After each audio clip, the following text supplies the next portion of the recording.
Okay, yesterday when I was at work, the solar company came out, the well company came out and installed a holding tank. See it there in the background? That's 550 gallons will hold water. Since I do not have electricity on this property, I had a solar setup. I had no idea it'd be this big. I thought it was going to be one of those tiny little panels. And there is the well. It's hidden behind these pallets. I'm not sure why. It looks like it still needs hooked up.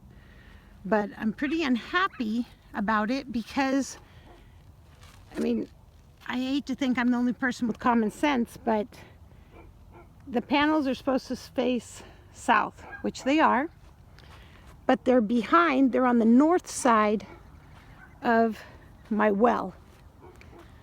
I will not leave the well sitting out like this. It will get a shed. So here's the $24,000 question. If I build a shed over this well, will the sun be able to hit the panels? Here's a hint. No, it won't be able to hit the panels.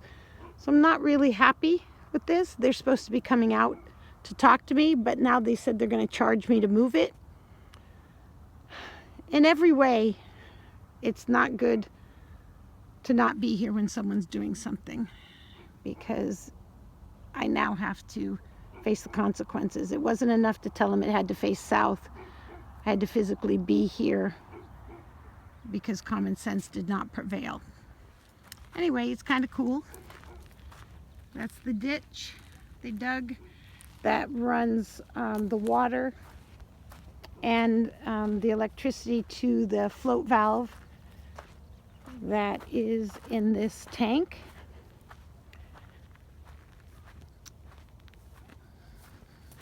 I got black because they said that if you had white, it would grow algae in it.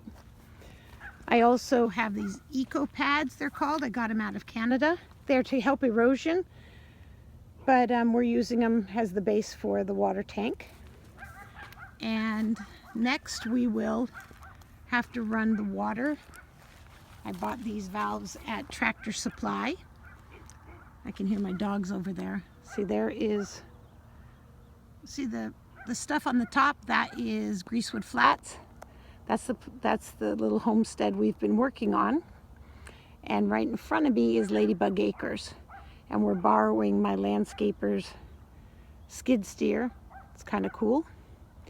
And in fact, I don't know if I can zoom in on this. It doesn't look like I can. Anyway, that's going to be my food forest down there. So see, it's in like a little type of valley, and I'm going to plant the sides of the road. I'm really excited about this. It's so hard to just do it on the weekends because everything takes so much time. There is a black pipe in the weeds over there that I bought to hopefully, let me walk over here and try to avoid cactus. As this hill goes down, it goes into that ditch that the water is a runoff area. You can see the runoff in the distance there, but there's a ditch that prevents me from going straight from this hill to that little shed over there. And I'm going to put a pipe there, and then I'm going to cover it with dirt so that I have a path from the shed to up here if I needed it.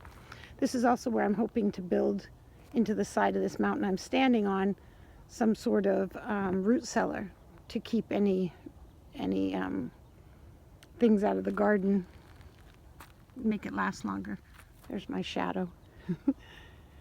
Anyway, so there is my new water setup for the land. So hopefully I can get somebody out here who specializes in irrigation and run me a line.